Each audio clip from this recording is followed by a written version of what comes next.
if City really wanted him, why would he take the United job? Look, our whole back four was completely reshuffled. You know, we had Thomas Partey playing at right back. Stop getting sent off then. It's hard because I'm still in mourning for Ten Hag. I'm going to miss him greatly. What a man. What's he got to deal with you digging him out on the internet? United's big problem is goals. They've not got enough goals in the team. He might win the Data Cup. And Cole Palmer, I genuinely believe that we have the best footballer in the world at the moment. I just feel like that Grand Theft Auto meme, you know, like, oh, here we go again. Hello everyone and welcome back to the Fan Debate, brought to you by Sky Bet. I'm joined by Scholes again and all the fans from around the country. So we've got lots to get into. Paul, and There we go. what's the best place to start? I mean, you weren't confident, were you, at the start of the season about where Manchester United were heading, even with the new signings and keeping Erik Ten Hag on. What are you feeling now? Yeah, I felt it's the right decision.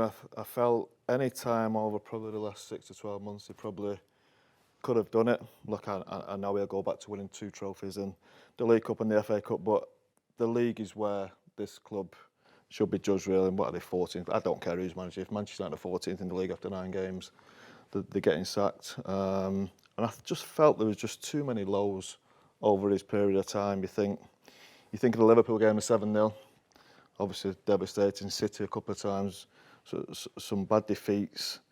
Then this season again, you're thinking, right, will it change? I think Adam was pretty sure it was going to change. Didn't quite work out as he thought.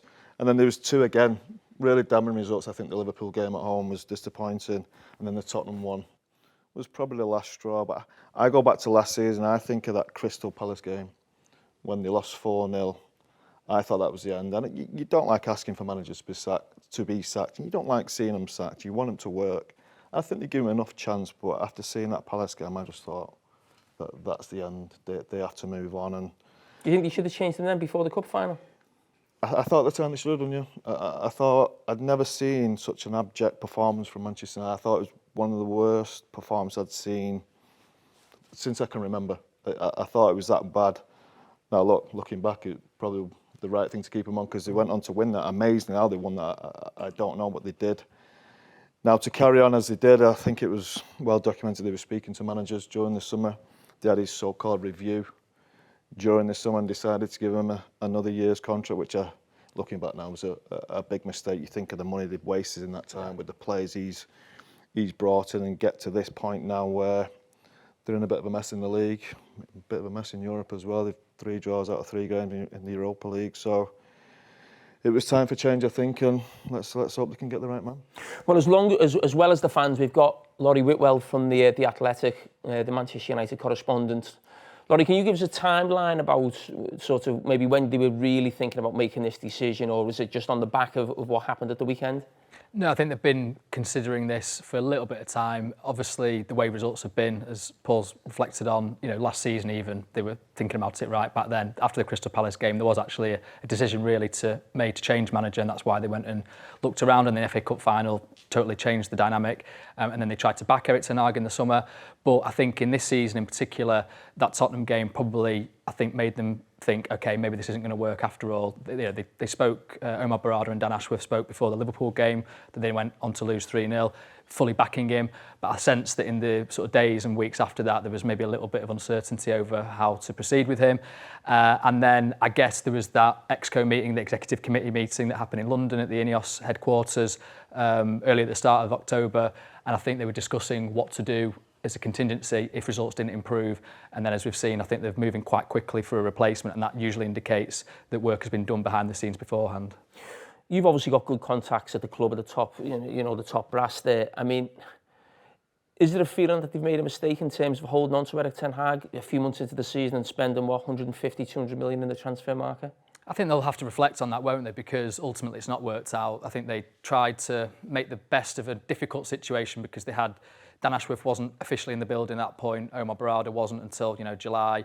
You had Jason Wilcox only just in as technical director in the April. But Laurie, do you seriously think we all believe that those people were not in discussions with Jim Ratcliffe and David Brailsford at that time? When we're saying they're not in the building, yeah, I know you're probably trying to give them a get out there, and I understand that. But I mean, when we say they're not in the building, they're obviously in contact, aren't they, speaking about the situation at Manchester United? Yeah, they'll have been in the loop for sure, but I think it's a different thing than being able to officially go to people and say, right, I am the sporting director of Manchester United, let's have an open discussion about this and what can we do, if we want to appoint you. So I think it made it a little bit awkward for that period, and ultimately they thought Ten Hag has shown in the FA Cup final that he can get a performance out of these players against a very good Man City side. The fan sentiment at that point was overwhelmingly in favour of him. So it would have been quite a strong decision. I mean, in reflection, maybe they should have made it and stuck to their guns after the Crystal Palace game. But I feel like there was such a swell of emotion around Erik Ten Hag staying on. And he'd won 2 trophies, the first trophies in 6 years for United. There was this sense, okay, maybe with the right structure around him, better recruitment, he can actually, and different coaching staff, he can actually thrive. Ultimately, they'll have to reflect on that and whether that was the right call, because making a change after 9 games of a Premier League season is not what they wanted to do. Do you think Ruben Amorim is the right call? Is that the man they're going to get? I believe there's hope around that. They're obviously in talks at the moment to secure him from Sporting Lisbon. There's a release clause involved there. I feel like he's probably the one out there that will excite the fans and has a good record already in Europe as well. It's a little bit mixed, but he's playing in the Champions League. He's got progress there. He's won 2 titles, so he's not coming to Manchester United in the hope of maybe becoming a winner. He's already done that in Portugal, and against teams Benfica and Porto, and decent. I know it's not the same as the Premier League, but you've got some competitive edge there. And he's a young manager. There's an idea that they can build with him. That's the hope if they get it all completed. So I think that's what probably appeals most. It's more of an exciting appointment than the other people that were being discussed. I don't know if there was that same level of hope that they would build at United for the long term. Adam, I mean, what part right now about Manchester United? Obviously, Ineos have come in. What do you feel about how well they've done since they've come in the last 12 months or so? I do give them a little bit of slack because they've just got there and they've kind of got to right the ship from all the wrongs that the Glazers have been doing over the years. So I do kind of want to give them a little bit of time, but I think this is the real first big decision they have to make, and they will be judged, I think, harshly on this decision, maybe because Manchester United fans have got to a point now after 10, 11 years where everything that we see isn't working now. Obviously, they're not to blame for a lot of those things, but it's still there. So I think, patience with the fans is probably wearing a little bit thin. We'll want to see them act and make the right decision. Ruben Amorim, I just feel like that Grand Theft Auto meme, that, here we go again. I just feel like that every single time, like with United, where I feel a little bit gutted that we sacked the manager. It was the right decision. He had to be sacked. I agree with Scholes. The 7-0, the 4-0 against Palace weren't great. But at that time, you kind of got a lot of injuries. When we do have those players back, we put in a performance like we did against City. And then this season, I think my head went after the Spurs game because we were so early into the season. And Spurs, sorry, Flav, whilst it's kind of like a big game, it's a game where you expect to beat Spurs no matter what the scenario is, no matter what the situation is. If they rock up to Old Trafford, it's a big enough game for the players to want to be up for it, and we should be beating them. And the performance was just abysmal. And then you look at some of the things Ten Hag said after that. He kind of went, I'm not counting the Spurs game because the Bruno sending off got reversed. And you go, hold on a minute, we were crap before he got sent off. So how does that red card have any impact? And then talking about injuries when most of the players are back, it looked like a manager that knew his time was up. He's probably a little bit relieved to lose the job as well, get a nice payoff. But it is just sad to go constantly in this cycle. I am an eternal optimist, and I'm sure after Ruud wins a few games, I'll be back on the 21 is coming train. But I just hope that Ruben Amorim, as much as a tactician he may be, or is 3-4-3 or whatever, I hope he's good at all that stuff. But I think the big thing is having the personality and the character, because Ten Hag is a good coach. No matter what we think of him, he's a good coach. Van Gaal was a good coach, Mourinho a good coach. We've had a lot of good coaches, but you feel like the personality hasn't been the right one. And I think managers' jobs are almost like politicians these days at times, managing their players, managing the fans. And we really need a connection with the fan base between, like you look at how Klopp was with Liverpool. I know not every manager is that good, but Old Trafford the last couple of months, even last season, it's been flat. It's hard to get up for games because But do you think Amorim can fix that? You said I don't know too much about Who would you like as the Manchester United manager? It's a short list. It's a very short list. I definitely didn't want Gareth Southgate anywhere near it. Nagelsmann was like an ideal choice, but even then he's got the Germany job. Like, is he going to give that up? Amorim's probably the one where you go, he's an up-and-coming manager, he's got potential, but so was Ten Hag. 3 years ago, we looked at Ten Hag like that and went, he's the guy, so I just kind of feel like, can't be arsed anymore. Well, I don't know. I'm not sure if... Are you supremely confident Ineos are going to make the right decision? Because you said it's like the first decision they've had to make. First big one, yeah. No, but it ain't, because they decided to keep Ten Hag in the summer. They could have replaced I him. agree with what Laurie said, though, that They could have got without Amorim those people in the summer if they position- wanted him. They could have. They're Man United. But they could have got Tuchel then if they wanted, couldn't they? Tuchel hasn't been in work for ages. I think Amorim's a great appointment, but I think I wouldn't be supremely confident that Ineos are the right people to run. I think Tuchel was the right one. Obviously, it's gotten obviously with England, but And Ineos didn't. I think you're looking at someone who can manage an elite football club and win big games. He's been there, proven and done it. And I agree a little bit in the Amorim thing. It's a little bit like Ten Hag. He's coming from a league, Portuguese league. I'd say it's a little bit better than the Dutch league. He's got to play against two big teams in Porto and Benfica, who are absolute giants. And what he's done there has been good. He's young. He looks charismatic as well. He looks like he's got a little bit about him. Looking. Well, yeah. But I also think, well, it looks like they're going to do it in the next couple of days, or it might have been the last couple of hours. But Sporting, I think they play City next week. They play Arsenal in 3 or 4 weeks. It might have been like a little chance to give him almost like a public interview, if you know what I mean. You can see how he handles the media, see how his team plays, and I don't think, being in England, we don't see a lot of Portuguese football, do we? So we don't really know that much. Obviously, we'll see a little bit of European football. All the things we hear about, it's good, it's exciting football, possession-based, 3 at the back, something that United don't really do. But if he comes in to do that, then it could be exciting.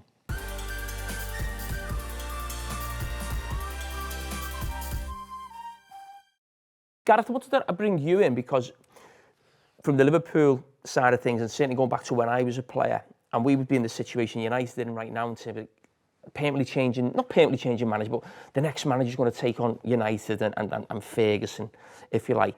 And I always feel a little bit with Man United right now is no matter who you bring in, they're not Pep. You know what I mean? So this guy's going to be the answer to that guy. Does that feel about when we were fortunate that we had Klopp and obviously City had Pep, but we had someone who you'd look at right up that? Do you feel sort of Manchester United in the similar situation we were in sort of the 90s and the 2000s? Yeah, very much so. I mean, I always go back to that quote. I think it was Ryan Giggs saying, we're never going to do what Liverpool did and go 30 years without a title. Well, what are we up to now? It's going to be 12, isn't it? No matter what question I'd asked, he's going to say that. But this feels like, to me, another manager that could be chewed up and spat out. You know, I've grown up in the Ferguson era, and he was a man that demanded respect. Journalists wouldn't ask him the wrong question or they'd get banned. He banned the BBC, didn't he? You know, and he just had that aura about him. And this fella comes in where we're like, well, has he got that? And I'm not sure he has. And, you know, Liverpool chair managers, Man United have been chairing managers. And I just think it's one of those jobs where you need to be a special person to be able to handle the pressure. You know, every word, what clothes you wear, what you look like, everything is analysed to the nth degree when you're the manager of Manchester United. And that makes it almost an impossible job. And we've seen Ten Hag get chewed up and spat out. I'd worry if I was a Man United fan that this is another one that could happen to. I mean, what do the fans think when you look at Manchester United, especially Villa Day, you've got Unai Emery. I mean, is there any feeling or worry that, you know, why would Manchester United not try and entice him? Yeah, I heard Paul say that Emery would walk there. I think he'd run away from there, to be honest. Had a good year, have you? No, but it's true because everything that Emery's got at Villa, he's got complete control. He's just coaching the team really well. He's doing fantastic. And I just think Villa are in such a good place. Champions League. We're talking about managers here of longevity. And I think Emery at Villa, if he stays at Villa for long enough, he's going to be winning trophies. We can try and challenge and keep getting better and better each season. So I think Emery, he wouldn't go there because he wouldn't have the control that he got at Villa. And, you know, I look at sort of like managers at the minute, everyone's now a coach. Emery's the manager of Aston Villa, and I think that's completely different to what he would probably get offered elsewhere. Stephen, I want to bring you in, Manchester City. I'm just thinking in the last sort of 2 weeks, I've seen Amorim being sort of linked with Man City because Hugo Viana has come in as, I think, as your new sporting director, maybe to replace Begiristain. Is that right? Have I got that right? So there was thinking if Pep does move on, which is that's the talk for next season. Is there anything in the back of your mind that Manchester United could be getting the manager that was supposed to take over Manchester City? It's hard because I'm still in mourning for Ten Hag. I'm going to miss him greatly. What a man. But yeah, he was the guy apparently. We beat you in a cup final last time. And look where I led you, mate. Look where I led you. I got run off the park by McTominay, by the way. Look, that was... Pep played 4D chess there, mate, and it took a lot longer to get rid of him, so I was fine with it, trust me. But yeah, like, the thing is, like, he was apparently meant to be the guy that Guardiola was going to step away for, you know, eventually, because Viana's... sporting directors like their man, don't they? And apparently Viana loves Amorim because obviously he made the most out of his signings. And it's interesting because I probably feel like Amorim probably expected the City job afterwards. Not expected, but probably felt, you know, it's probably in the bag here if Pep moves on because I've got those connections and all that kind of stuff. I've worked with the guy. But there's still so much noise around Pep's future. And I don't think anyone genuinely knows at City if he's staying or not yet. So you've Amorim now. Look, I know it's not quite City, but it's just across town, you know, and it's a good job for him. So I don't blame him for taking it. It's a phenomenal job, you know. Go on. Didn't Amorim come to London to force an interview with West Ham to force Liverpool's? Yeah. He apologised. What is he up to? And he apologised. Yeah. That was weird. That's your manager. Liverpool didn't want to have a back three as well, which is... That is the one thing, sort of tactical. I mean, you think of some of the big teams now in Europe, Bayer Leverkusen with Alonso, Inter Milan as well with Inzaghi. Amorim and Sporting, so there is a few teams playing, but we don't sort of associate that, do we, with sort of teams? No. Would that be Man United. with Man United, because you think, how does that affect the tradition of playing with sort of wingers? I mean, is that something that would put you off the actual system? Yeah, slightly. I think so, yeah. It's not a system that we've been used to, or you go to the old-fashioned three at the back with a five in midfield. We tried it a few times, and I reckon it lasted 10, 12 minutes at the most before it got it's not. I mean, it's just not working. And we always went back to the back four, something we knew. But we're in a position now where you can't look back now and think we're a 4-4-2 team or a 4-4-1-1 team. We've got to bow to whatever this new coach wants. And look, whatever he's done at Sporting Lisbon has been brilliant. Now look, the level again is there'll be a lot more expected of Manchester United. Of course they will. I just wonder, if City really wanted him, why would he take the United job? That's what I was going to say, yeah. Do you know what I mean? If especially a young coach, this could be, it might be the only time to manage a big club. And we see if you fail at Man United, I think other managers struggle a little bit to find better jobs. So where does Ten Hag go from here? Mourinho, it felt like Mourinho's last big job, really, didn't it? I know he's still gone to Roma and these type of clubs, but not clubs that can go on. Not clubs that can win Champions Leagues or leagues. Exactly. No, but seriously, and Fenerbahce again, it's where do you go? Van Gaal, what did Van Gaal do? Did he go to Holland? Maybe. It feels like the thing with Amorim, though, that I get worried about is already you're seeing like some of the tweets from your lot, all the journals popping out with like, he won't change from the back three. He won't change from the back three and stuff. And it's like, why are you going to bring a manager in and then kind of create this pressure for him to change from what's worked for him? Yeah. And like with Erik Ten Hag, he kind of sacrificed... He's got to have the players as well, though, hasn't he? I do think we've got three centre-backs. Like we signed Yarrow and De Ligt, and we are kind of overloaded in centre-backs. We've got no left-back, so it kind of works that we play without a left-back. And who would he play wing-backs then? Deloa Mazraoui, maybe? What do you do with Alejandro Garnacho and Ahmad and the wing? But it's a front three, isn't it? So you think you put three in there? Well, it's sort of tens, isn't it? Bruno's an interesting one because if you play without a 10, unless you put he plays with two 10s, doesn't he? Apparently, 2 6s, 2 10s. I hate saying numbers. 2 holding midfield players, 2 number 10s. 2 number 10s not bad. So Bruno would fit into that, wouldn't he? Maybe as one of the 10s. It's kind of like you'd expect Rashford. United's big problem is goals. They've not got enough goals in the team. Oh, did you see Sunday? Jeez. Yeah, chances, but they don't score, do they? You'd go for Gyökeres, wouldn't you? I reckon. We've already bought 2 lumps. See, that's a problem. They could be scarred by that, couldn't they, with Ten Hag? You think of all the players Ten Hag brought from Ajax. Again, you think if this lad comes from Sporting Lisbon, and all of a sudden wants 3 or 4 of them players, and they're not good enough. That'd be a concern, wouldn't it? Because I think some players who haven't quite made it have been over to Sporting Lisbon and done all right. I think there's a young lad from Tottenham actually who saw 18 months ago, the centre half from Liverpool, when you thought when he was in Liverpool, Quartes, yeah. he was here and you thought, he's not good enough, is he? And he got a goal of QPR once, and he goes over there and looks like a really good player. So I think there'll be scars there thinking, what can we let this lad do? Or is that where Dan Ashworth takes over and Jason Wilkins? But I think it's really interesting with Amorim, because so many managers have had the Manchester United job. Some of the greatest managers we've seen, Louis van Gaal, Mourinho. probably, alongside Capello, the manager of the 90s, if you like, Mourinho 10 years later, and it just haven't quite happened. So it's not just about ability, isn't it, in terms of how good they are. So I think if he will be in contact with the sporting director if he's going to go to Manchester City, wouldn't he? They're obviously probably really good pals. I think that would be a really interesting conversation about whether he maybe the Manchester City one's there. He won't know for certain. Do you take the chance of waiting and you miss out on Manchester United? So I think he's got a big decision to make. It's a big risk for him, isn't it, really? Do you put that's a big risk, but do you put any stock in the fact that a manager, head coach might see the chance at Manchester United, the challenge at Manchester United, as more appealing to create your own legacy than going off the back of Pep Guardiola, who's won everything?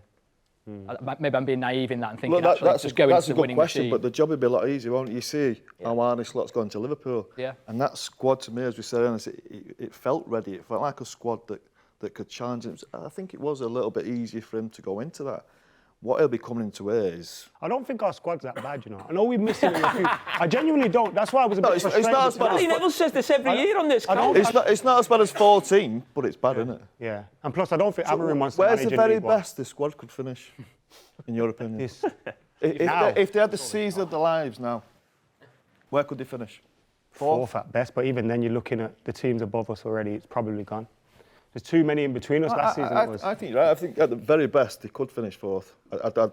Very hard to see that happening at this point. You'd probably say sixth. Yeah.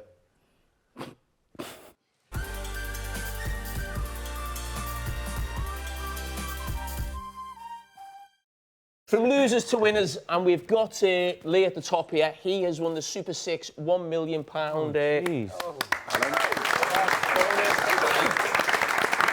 Lend me a fiver, brother. So, when that final whistle blew at the Emirates on Sunday night, you were no longer a postman. He's threw his hand in at the job. He's won £1 million. And can you just explain to people here about how you went about sort of keeping up to date with the scores and how you went about picking them? I absolutely didn't.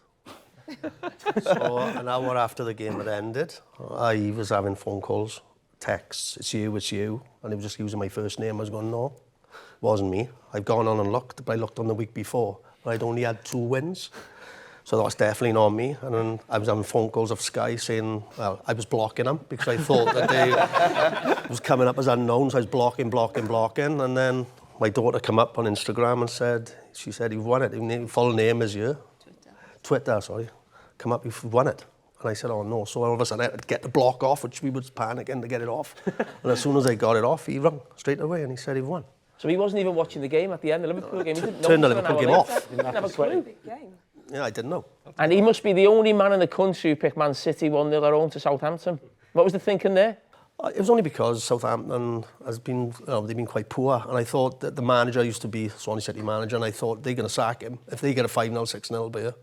And he must have just said, like, we've just got to go out and give a performance. It looks as if they did, but they scored in 5 minutes going in. And I thought, oh my God, I didn't even know. So looking at it after, you think, after they scored 5 minutes going in, how did they hang on for, just 1-0?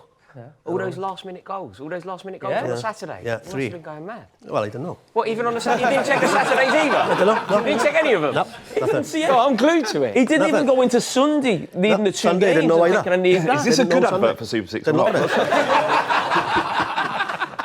think it's the best way, I got to be honest. Well, Lee, everybody at the Overlap, and especially here today on the Fan Debate, are absolutely delighted for you, mate. Thanks. Well done.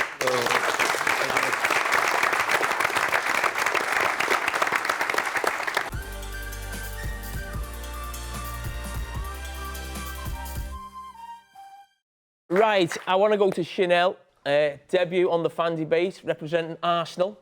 Yep. I was ready for a tough grilling from Clive today, so I'm actually glad that you're here. So, What are your thoughts on the game from the weekend against Liverpool? Do you see that as a point gain, 2 points lost?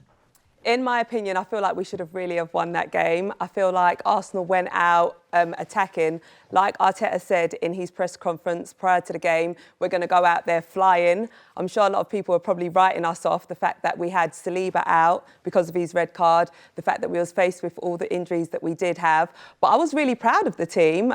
Happy that Bukayo Saka managed to come back from injury, as well as Yuri and Timber. And I feel like we really went out there and put a bold statement. We played so well in that first half, and Liverpool got quite lucky in the second half when Gabriel Magalhaes came off injured. Mo Salah, yep, he's a world-class player, but he got lucky scoring that goal. It's because, you know, our back four is not our usual back four that we normally have, and Lewis Skelly, one of our young talents, you know, left that space which allowed Salah to score. So, yeah, it was a good game, exciting game, but really and truly, we should have won that. So we got lucky, Mo Salah at 163rd time. Let's be real, though. How many chances did he have in that game? No, he didn't. You're right, he didn't. And Arsenal were far better in the first half. I want to ask you a question as an Arsenal fan, because I spoke about Arsenal, and not just after this game, but I've had this feeling around Arsenal probably for about 12 months now, that they're going about it trying to win the league a different way than sort of Man City or a Jurgen Klopp's Liverpool. And it was more Jose Mourinho type, and that's definitely upset Arsenal supporters on my timeline on social media. Do you agree with that? Because if you actually just look at this game in isolation, it was a complete contrast, your performance first half to second half. It is something that we do sort of struggle with a bit in games, I'll be honest. You know, we go out in the first half, put out an outstanding performance. Sometimes in the second half, we do sort of drop off a bit. But there are factors that need to be taken into consideration as well. You know, the fact that referees, you know, the poor decisions that they do make. And I know I can hear you guys laughing, but when you look back at some of these decisions, like... Which ones? It's unfair. Which All right, ones? let's look at the Liverpool game, for instance. We got done for our player kicking away the ball. It happened in the Liverpool game. Nothing was done about that. You know, penalty calls... You know, should that have been... Are we talking about the Liverpool game last season when someone handballed, the most blatant handball you've ever seen in your life? Odegaard? No, he was slipping. I mean, he slipped, and naturally your hand's going to come out of position when you do slip. But I feel like there has been quite a few instances where the referees have been unfair to us. And that's not just me moaning about referees, because I'm not a fan who normally likes to moan about refs. Also in that Liverpool game as well, you know, the penalty. That was a pen, to be fair. That should have been a penalty that was awarded to us with Martinelli and Konate. And then the goal that was disallowed as well. Yeah, the goal at the end. That wasn't disallowed, though, because it was given as a free kick before the ball went in the back of the net. All right, but the referee... As well, there was handball, and didn't he kick Trent into the goal as well? Yeah. That goal should never have been given. That's fine if you're an Arsenal fan. All right, listen, as well, the referee... what was that about being an Arsenal fan? Come on, Chanel. He said that. Come on. What about when the referee... So he held the whistle in his mouth. He waited for us to... When he saw we was about to score, that's when he blew it. You're allowed to do that. Anyway, yeah, so that is... my perspective, and there's been quite a few. Okay, well, listen, listen, everybody in here always feels like, you know, pundits against them, the referees are against them, you know, the Premier League. We all have that feeling as a group of supporters, so, you know, I take that on board. But do you feel Arsenal can win the league playing how they're playing? Not just right now, the setup of being maybe not as on the front foot and almost backing your defence to win you the league rather than scoring the goals to win you the league. Because if you actually go back to last season, you were top of the league and you went to Man City, and that was a very, I keep talking about Mourinho, that was a very Jose Mourinho type of performance away at a title rival. And again, I just want to make this point. When I'm saying Jose Mourinho type of football, it feels like Arsenal supporters who've been on to me are taking that as a criticism. This is a guy who's won the Premier League 3 times. You can't win the Premier League like that.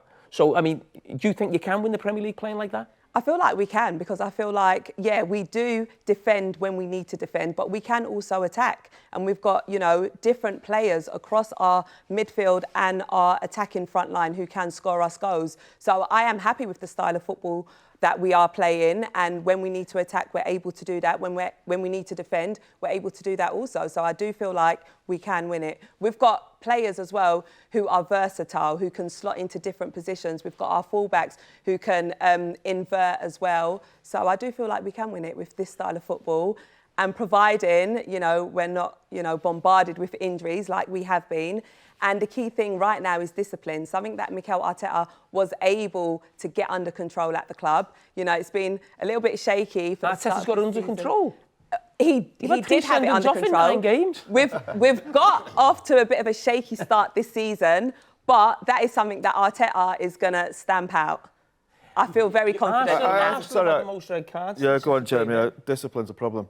But I think Arsenal miss Odegaard. Massively. Oh, massively. From that first game. He changes the way you play football. And I think that one player can change a team. And I think the attacking play. And I said this earlier in the season as well. I've been disappointed with Arsenal. But I think it's all down to Odegaard not playing in the team. I think the rest of it looks all right. OK, they've had injuries, they've had suspensions, and we don't know how long one centre-half is going to be out now. But looking at the game, it was a game of 2 halves, wasn't it? Arsenal were obviously good first half. Liverpool were a lot better second half. And I came away from the game. I wanted it to be a game to show me that someone can beat City, so someone can give City a right run to win the league. And I wasn't convinced by either of them. Now, I think both teams will get better. I think with Odegaard, with Liverpool as well. I think they'll both get better once this international break gets going. You can get into a bit more of a rhythm. I still think Liverpool are the one team that, out of them 2 teams, I think, who could get the closest to Man City. What do you think? I mean, Scholes, you've won the Premier League so often. I mean, when you actually watching Arsenal and the way they're going about it, we spoke on this show about last season where they went to City, how they've actually reacted to going down to 10 men 3 times this season. We know that's tough, but they've really defended for it. Does that make you think they've got more chance of winning the league, or do you think they need to go about it slightly differently? I think the big games, they've got to be better. At some point, they've got to beat Liverpool. They've got to beat them at home. If you're going to go in there and win the league, you think when you're playing your main rivals, that they're big points, they're big games, you knock Liverpool down. I think when you play Man City, I keep going back to that game last year at Man City where you had a great chance to win the league. City had some players missing, and they were so happy with the draw. That's a mentality that needs to change. Now, look, I know he had issues with his suspensions and injuries on Sunday, so he probably thought a point was a fair result, but at some point you're going to have the mentality to beat these teams. Now look, you can win the league without beating the teams around you, but we always felt going to Liverpool in March, if you win that game, that's massive. It's so big, it kills them, it gives you such a boost. Going to Chelsea, going to Arsenal and winning games, I don't think Arsenal have proved they can do that. I think Liverpool can. Look, there's no proof of that yet against this brilliant City team, but I just think out of the 2 teams, Liverpool are the ones who are capable of doing that more than Arsenal. Gareth, can Liverpool win the league? I think so, yeah. I wouldn't have said that before we got going, because I didn't know anything about Slot, to be honest, or not enough. And I thought, such a big man in Klopp, such a big figure has left the club. How's that going to affect everyone? What's morale going to be like? What are we going to play like? But I've seen enough now. We've had a quarter of the season, haven't we? And we're there. We're a point off City. I think the draw at the weekend was better for us than it is for them. They're 4 points off. We're only a point behind City now. And I think he's a very pragmatic manager, Slot. And I think it might not be the most exciting football at times, but I'd say to you, Jamie, we had Julia who was very pragmatic, and people complained about that football until we won things, and then they didn't. As soon as you're seeing Silva with red ribbons on, you're not too bothered about it. And I think we can keep on going. And I'd just like to say as well, we had injuries at the weekend, No one mentioned it. No one mentioned that we didn't have our goalie, we didn't have our centre forward, we didn't have Elliott, we didn't have Bradley. All I heard about was Arsenal injuries all weekend. What about ours? Look, our whole back 4 was completely reshuffled. We had Thomas Partey playing at right back. Stop getting sent off. Well, Some of them have been a bit out of our control, in terms of injuries. Can I ask you a question? What would have needed to happen on that pitch on Sunday for Zinchenko to come on? Do you know what? Maybe play him in midfield. I don't feel like he's the strongest player to deal with Mohamed Salah. I don't feel like his best position is in defence, if I'm being completely honest, more better in midfield. But, you know, Lewis Skelly came on the pitch over him and Kiwior, so kind of answers that question. You are right, Jamie. It's interesting, isn't it, with Arsenal? They've definitely become what they used to pretend to hate. Like, they used to be really sneery towards Chelsea tactics. Like, when Chelsea were winning the league under Mourinho, they almost would rise above it. They would look down on that. They were really pious about the achievements. Like, one of the loudest I remember the Emirates ever being is we went there and we got a 0-0 draw, Mourinho 15. We got a 0-0 to win the league. The whole stadium, boring Chelsea. Now look at them. I think, so, Rory, are you with me that they're turning into like a Mourinho? Well, they're becoming Chelsea? winners, yeah, Mourinho absolutely. wins, though. It's a huge compliment, though. Yeah, it's a huge compliment. They should love that. They should love that you're saying that. As a City fan, though, I still feel like we don't fully fear Arsenal. I know they beat us a couple of times recently, but Liverpool batters. You're still worried about United in 14th, difference. don't worry about that. You're still worried about United in 14th. What's Arteta supposed to be doing? Like, this is coming from a Spurs fan, right? What's Arteta supposed to do? Just continue to do the things that didn't win in the league, or adapt and evolve? One of his major, if you've got to give him a compliment, of which you should give many, his ability to adapt and evolve his team constantly is impressive. If this doesn't work, No, it's he'll do something. impressive for anyone else, though, agree. but it's them. It's them. They can't... You know when they sing that song about 49 games, the last line of that song is what? Playing football the Arsenal way, as if playing football their way was the only way that you can play the game. Yeah, but suddenly... he's not concerned by that. I think No, Flav's and nor right. should he be. I'm just saying, I'm just highlighting the hypocrisy of their fans. No, right, I think you're right, and I go no. back to it. I think the last sort of 8... I think Arsenal got to a stage... Do you remember, like, there was a little break, maybe you were out the FA Cup, you lost to West Ham and Fulham. Mm-hmm. And then you had a little break. You came back against Liverpool, I think it was maybe end of January, February, and you beat Liverpool 3-1 last season. And I think from then to the end of the season, I remember analysing it Monday Night Football, I think you're possibly the best team defensively, probably in European football for the second half of last season. And I do think that first season where Arteta was going for the league with City, but you can't beat them at their game, and you haven't got the attackers they've got. I think in Odegaard and Saka, they are proper top class. I don't think the rest of that would. I think City have got 4 players like that. And then I think the second half of last season, you've had those couple of results and you become almost a different team. And again, when I use Mourinho, it feels like a criticism. That's why I wanted to say, this is a guy who's won the league 3 times. So this is not a criticism. It's an analysis of where your team's going, because he used to basically work for Pep. So you'd automatically think, oh, he's going to be Pep Guardiola's disciple, when he's actually not. Arsenal are becoming a different type of team. I mean, it's not a criticism. Would you accept that analysis, Chanel?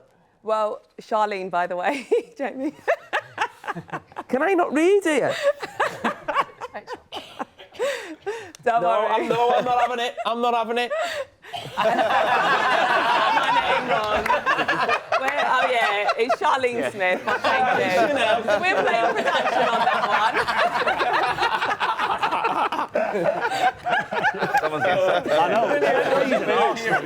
And me and Gareth know there's a really famous woman in Liverpool, isn't it? Chantel. Yeah. Chantel, yeah. Yeah. Sorry, could you just repeat the question, because that completely threw me off. Me and you're going to have to come in at the end and do our own audio. Yeah, exactly.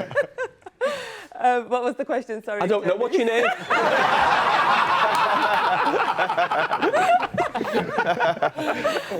Do you take that as a criticism, or do you accept the analysis, or do you agree with it that you are more like a defensive team now than maybe an attacking team like sort of Pep Guardiola's City are? Well, actually, no, I disagree with it, because it's not like we just go into games and we just want to sit back. The Liverpool game, for example, you know, when we was leading 2-1, we didn't decide, all right, we're just going to defend now. We still went for it and we fought and we attacked all the way to the end. I feel like we defend when we need to. When we went down to 10 men against Man City, it was only right that we, you know, defended, which we managed to hold out all the way to the end.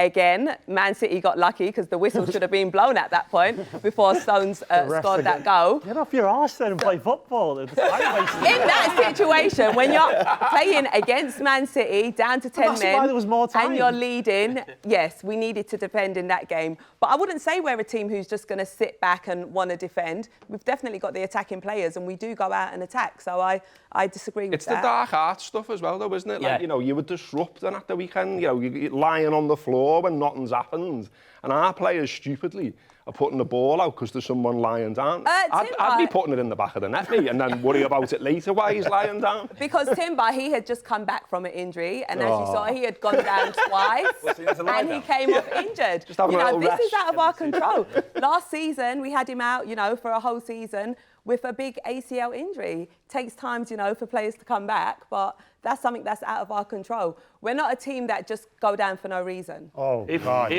don't agree with that. I'm not sure about that. If they win the league, no one will remember any of this. Right? So if this is how they find a way to win, it will be remembered as against Bournemouth, though. I mean, I know I can't really talk here, but one defeat so far. You have to find different ways to win, don't you? You can't drop points against Bournemouth when you go we You shouldn't. do. So throughout a season, throughout Premier, you have to find different ways to win. It's not always going to be. You're not always going to be a bashing team. Sometimes you have to. You might get somebody saying, "You've got to adapt," and he is adapting to it. Yeah, he is, and you're going to give them the best chance. Whether or not it's palatable to everybody else is irrelevant, isn't it? Liverpool, the only team that stopped Pep recently. Was that during COVID? Was that COVID season? No, they won 26 of the first 27 games before COVID. No. I'm just asking, was it that season? How many times have you said that? Rory, we haven't brought you in. Come on. Where are we going with Chelsea? We're talking about all these teams competing for the title. Are Chelsea one of them? No, I don't think we're going for the league. I think that we're going for a points tally that's going to be very respectable, and I think that we are at least second favourites for the top 4 spot. I'd say that Villa, Unai Emery should probably be most people's favourites. But I think that we are a brilliant young team. We're playing very well. Like when I was last on, I got it in the neck a bit because I said, let's just wait and see. And since then... No, you said you hadn't played anyone. Well, we hadn't. we hadn't. But since then, we've beaten Brighton, battered Brighton, who were unbeaten at the time. We've put in some excellent performances. And in Cole Palmer, I think that I genuinely believe that we have the best footballer in the world at the moment. I know Rodri. But it's nonsense, isn't it, Rodri? That's nonsense. He always takes the headlines in this show, doesn't he? No, but it's true. I said the best in the Premier League sort of over the last sort of year and start of this season. I think he's amazing. I love him. But the best in the world. I genuinely believe, because you know what he's done? To be totally frank, some things in football over the past, say, half a decade, it's sapped my joy out of the game. Like, I hated lockdown football. I have no love at all for VAR. I feel like the over-sanitisation of stadiums is painful. I don't like the direction that football's moving in. And suddenly, watching Cole Palmer play, it's just like reinvigorated me. It's amazing. It's like, I feel like I'm 15 watching Zola or 10 watching Rudhullet. It's like, I think he's that good. He's been brilliant. How good you are? Yeah, I think he's brilliant. Big United fan as well, isn't he? I know. Yeah. How did we miss it? He's lucky you're 14th in the league. There's nothing in it for him, is there? Just what? If you weren't 14th in the league, I feel like the lure of Manchester United could be strong. But Wait till But Amorim gets we a hold wouldn't of be us. 40th in the league, would we, if he'd come? He'll come. I think maybe. Yeah. Let's be honest. 15. No, look, brilliant player. So some talent, goals, assists. He's got everything on there. And I think we've got to give Maresca credit, because I remember on the show at the start of the year, I felt he could have been one of the first ones gone. And what he's done, I think he's been quite ruthless in what he's done. We've seen Potter not quite manage to do it, and moaning about stuff behind the scenes, buying too many players, couldn't really get it organised. Pochettino then comes in, and you felt last year he'd really sorted it out for the last 5 games, and then he said he can't control it, and it feels like I just felt he was a coach, but he's coming in, he looks like he's done everything. He's got control, he's bombed people out of the squad and put them to one part of the training pitch, whatever it is, or they're not even allowed to train with them. And he's built a squad of players now that seem really good. They seem to have found some. They look like a brilliantly coached team. Absolutely. I think Maresca deserves an awful lot of credit. I've been very hostile to our ownership, but what they have done is assembled a really young, exciting, sometimes irresistible team. The problem that we have is this fair to say? Our front line, our attacking players, we probably have the most depth in the Premier League. Not necessarily the best, but... Your front 6? Yeah, the front 6, say. It's the most amount of depth in the league. But our back line is so poor. It's The goalkeeper's a worry as well. I mean, it's just pointless, isn't it? It's like, it's ridiculous. Pointless. Yeah, I mean, it's pointless because, he has these moments, and it's almost worse that he can do this, where he can just pull an amazing save out of the back. Like the save, it was Jota at the end of the Nottingham Forest game, for example, and you just think... He's not great with the ball, though, is he? No. I think Maresca wants him to be better. What do you make of his comments about Reece James? little bit I critical, think it's wasn't he? fair enough. I do think it's fair enough. I think Reece James is obviously almost universally loved by Chelsea fans, and I feel the same way about him. The problem is he isn't fit, ever, and I don't feel like there is enough leadership from him. So I think it's a sad indictment of the squad, actually, that the players that he's saying are our vocal leaders, the players that we can... He said Tosin, didn't he? At He the said back? Tosin and Levi Colwill, both youngsters. I think that's the one imbalance that we have in the squad. The goal you conceded, I mentioned this on the TV, the goal you conceded against Newcastle, I thought I can imagine Maresca looking at that and saying, that's what I mean by Reece James. Yeah. He just allowed someone to, he didn't scream, he didn't shout, he didn't send nothing on. We know he's a brilliant player, but he's probably come into that club thinking, I don't know too much about him, I've heard about him, he's a great player.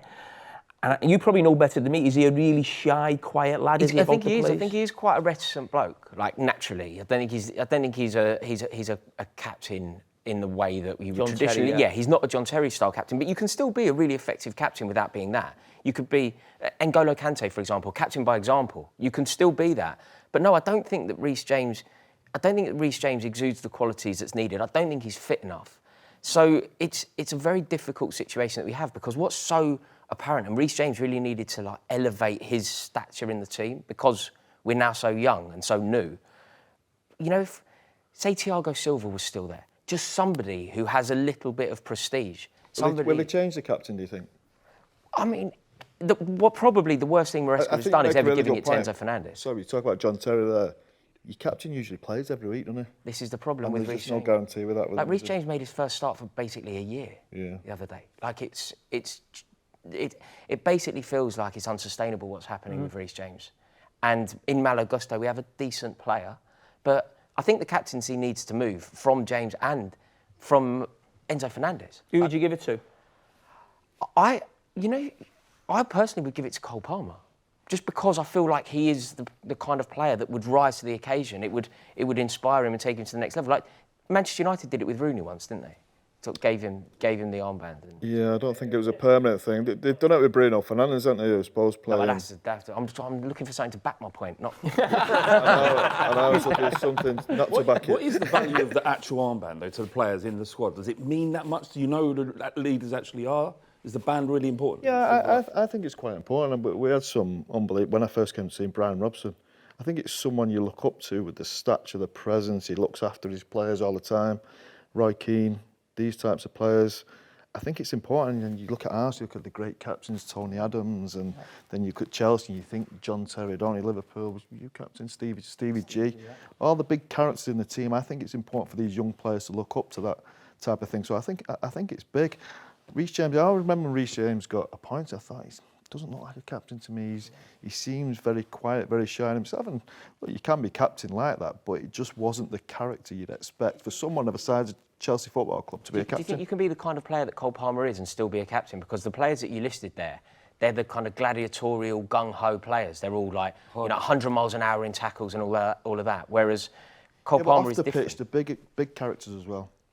I mean, people look up to. I don't see Cole Palmer. I like Caicedo. He's been good. And you talk about Kante leading by example. I think Caicedo was very good last year. Yeah. I think because of his price tag, people look at him and think, oh. I think if you take that away, he was amazing last year, and this season he's picked up where he left off from. Yeah, I think. Can't imagine Cole Palmer talking to the ref for very long. No. What? No. Please do that. Corner ref.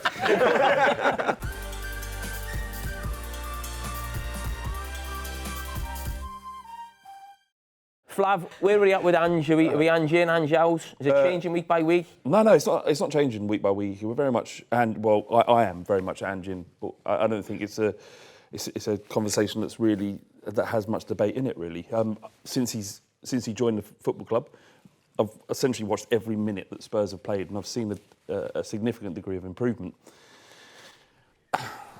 So it's difficult talking about this after the terrible display against Palace. But if you look at how much better we are this season compared to last season, defensively, in possession, creating chances, getting into the box, causing problems for almost everyone we've played, it's a massive improvement. So, improvement on what's gone before, or improvement on last season? On his performances last season, but definitely in Conte's era for sure. barring 3 or 4 months in his first season. So yeah, so there is no. This is something we've just got to see through. There will be difficult times, given the way he plays. You know, there will be games that we lose that we perhaps felt like we shouldn't. But overall, it's an exciting brand of football. We're enjoying following our football club, and we're looking forward to matches. Do you think you can get top 4? I think it's difficult. Villa looks so good. I don't think we will get top 4, but we could, obviously. But Villa, I like Villa for 4th. Do you think the mood of Tottenham supporters would change around the manager if you don't get Champions League football? I don't think Champions League football's as important as having a real good go at the Europa League, because if we win that, you get in the Champions League, but obviously this elusive trophy that just will not come.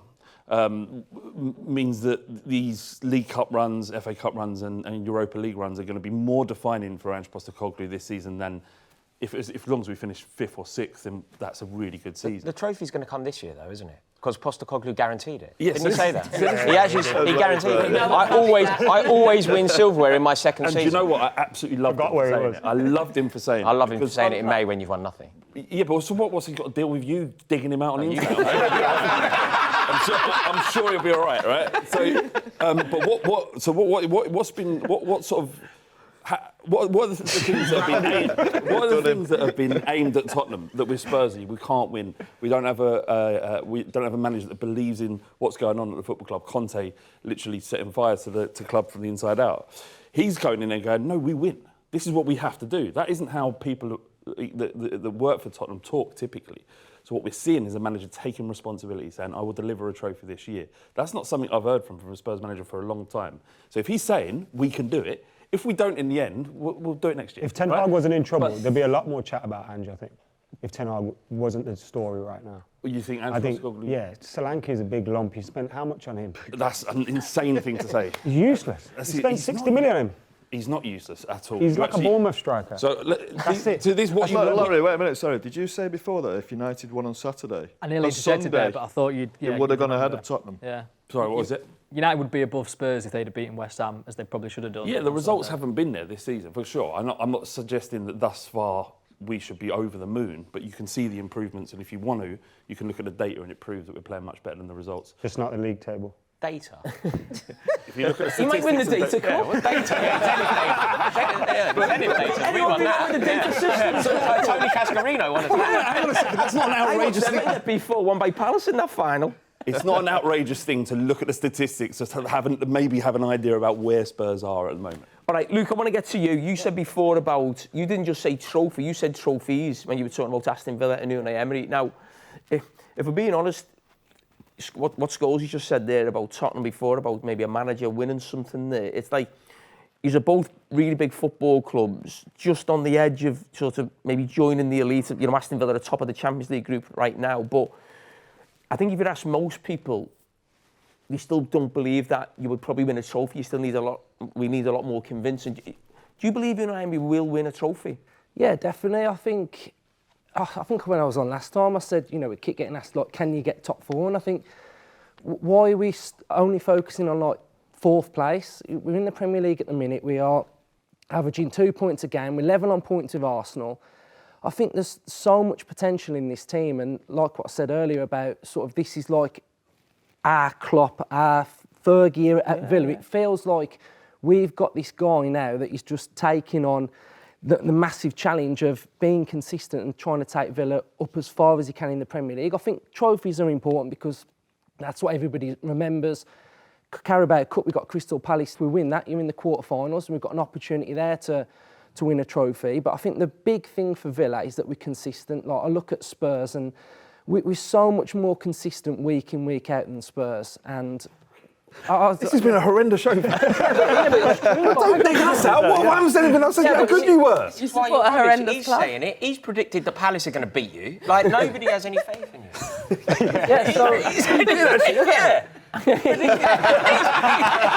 Palace hadn't won all season, and he's saying that you get beat by them. Oh, he's had that. You've just saved that one.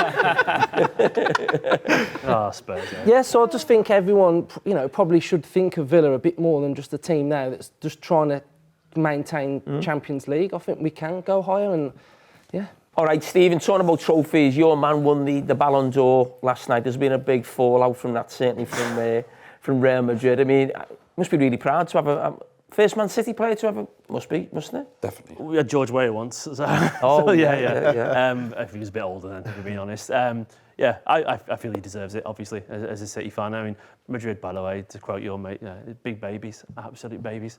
Not turning up for that ceremony just because one of their players won't win something ridiculous. But Rodri, for me, is he's been the key player in the best side the Premier League's seen over the past, several years. He's been absolutely phenomenal. An immense professional, can do absolutely everything on the pitch.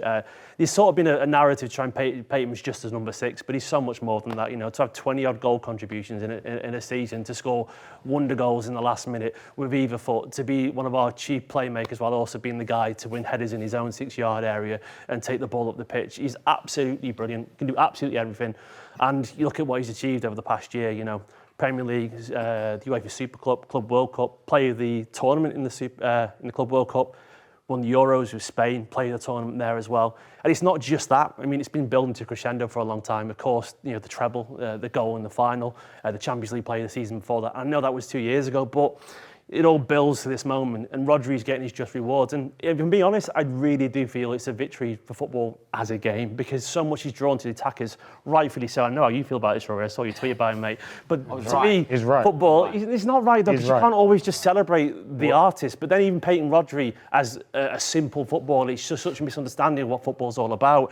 And you guys know, you played probably at times. I'm just going to say, it's a victory for midfield players. I think especially, you look at the players, I know Ronaldo and Messi have had a big say in it, but you think of the players like Xavi and Iniesta who didn't win it. Pretty sure Busquets wouldn't have won it either, would he? So Modric won it a couple of years ago, didn't he? Modric won it, didn't he? Modric, yeah, but again, he's more of an attacking, flashy player, and I think it's not probably something that will happen a lot, but I think Rodri fully deserves it for all them things you said there. He's been unbelievable. I think he's lost one game in the calendar year. 74 games unbeaten, which was a new record. You lost against Real Madrid. We keep pretending this didn't happen. You lost against Real Madrid. I don't make the unbeaten in the Champions League. You lost against I don't make the laws, mate. It's a penalty shootout to separate the tie, not the game. Lost. But either way, 74 games unbeaten, which beats Maldini's record. I mean, look, ultimately, Rodri is a phenomenal footballer. If Vinicius Junior had won it, so be it. I mean, I'm sure Rodri would have turned up anyway, because he's got a little bit of class about him. But it's one of those things where, Real Madrid have played a blinder, in my opinion. They've made this. I didn't even. Do you know how long I had to wait to the segment on TalkSport earlier to listen to who actually won it? It was all about Real Madrid. So if you're Real Madrid and you're talking about the club and the gravitas of it and the way people think about it, they've just taken all of the headlines. Well, Rory, why do you feel he shouldn't win it? You and Adam, you both said you felt he shouldn't have won it. Yeah, I think that what the Ballon d'Or should be is a celebration of beauty. I'm not suggesting that Rodri's not an excellent player. He is. He's an excellent player, but I don't believe that he's a better footballer than lots of other players around. I don't think he's a better footballer than Vinicius Junior. I think he's ludicrous. It's only forwards can win it. Because you don't appreciate his art doesn't mean it's not there, No, but suggesting that you see football on a different level is also mental. Like, no, I don't. I see it. I see it. I see things you don't see. It's like that's not it either. We can't argue that Vinicius Junior Rodri's not a better footballer than Vinicius Junior. He might be a more effective footballer. No, I don't disagree with that. I think he is a better footballer than Vinicius Junior. I think he is way more consistent. Vinicius Junior probably win you more games. I get that, be more skillful. But I think he's a beautiful footballer. Lamine Yamal is a better footballer than Rodri. No, you've got more skills. Cole Palmer is a better. But that's what this is a celebration of. It's a celebration of the best footballer. It's a celebration of footballing ability. Yeah. It's not a celebration of being effective, being robust, which is what Rodri. Have you watched Rodri put in top corners by Munich? I don't think you're being fair on Rodri. I think Rodri's a brilliant footballer. The goals he scores. That position, especially in that Spanish position, is like where Guardiola used to play, and all these great players in there, Busquets, they make your team play brilliant football. So you have to be a beautiful footballer. You've had some great play, you being one of them, playing in that role for Manchester United. The fact he's done what he's done for Man City in terms of winning the treble, he's won a tournament with Spain, he's now won the Ballon d'Or. Is he the best player in Premier League history now to play that position? Yes. Above Roy Keane? I don't think Roy played that position. I mean, see the little smile. Yeah, he definitely. Roy did everything as a midfield player. As I think, So does Rodri. He scored the winner in the Champions League final. Yeah, but you still associate him. So he was right. He is robust. Yeah. He is just a stopper. No, he's not. No, he's a playmaker as well. He does starts everything. to play. He does everything. Do you Like think Roy. Rodri winning it? Yeah, but It's a sad indictment of where football is at the moment. If you had a look at the top 10 from 15 years ago, they're all better players than Rodri. That's no. I don't know. Messi, Messi 14. It's a sad indictment of where football is at the moment, don't you think? Like, where are the... Why don't you think Rodri's a beautiful footballer? Yeah. Because he's not. Do you just... He is. Technically brilliant. He is. Do you think there's a lack of superstar attacking players? Is that what you're trying to say? Completely. Being coached out the game. Like, That's not Rodri's fault, though, is it? When football was brilliant, a decade and a half ago, 20 years ago, like Ronaldinho won it. Like the most inspiring, invigorating footballer that maybe I've ever seen. Certainly the best opposition player I've ever seen play at Stamford Bridge. Rodri is... To be fair, Cannavaro won it in 06. Yeah, that was a disaster. Yeah, but I get it. If Ronaldinho was playing now with Rodri, then Ronaldinho would probably win it, yeah. Yeah. But you went back 15, 20 years ago. That's what... so is it fair to say that the now, standard of football at the moment is in the pits? Oh, do you think Vinicius is better than Ronaldinho? Pardon? Do you think Vinicius is better than Ronaldinho? No. Absolutely not. Absolutely not. But there were times where Ronaldinho wasn't the best player in the world. Like Thierry Henry was robbed of a Ballon d'Or. Yeah, and do you know what? That's a good point. Cause there was times when Vinicius wasn't, but there was never a time when Rodri wasn't effective for his team. Brazil fans are quite critical of Vinicius Junior as well because he just doesn't turn up for them. And then it doesn't matter what level he's playing at, what game he's playing at. Rodri always is one of the best, if not the best, on the pitch for Spain, for City. He's absolutely immense. He just doesn't have a bad game. So, and there is so much more artistry to his game. I just deny the idea that he's just a simple footballer. Like, scoring wonder goals with either foot from 20 yards out, winning big moments, big games, a leader. He's a complete footballer. He doesn't. I think what Rory's saying maybe is that he doesn't light up a stadium, but he is the most functionally beautiful player that you can ask for. I think he lights a stadium up for educated football people. What a way to put it. So you might be struggling. Well, listen, that is the end of the episode of The Fan Debate, brought to you by Sky Bet. We can't wait to see you next time.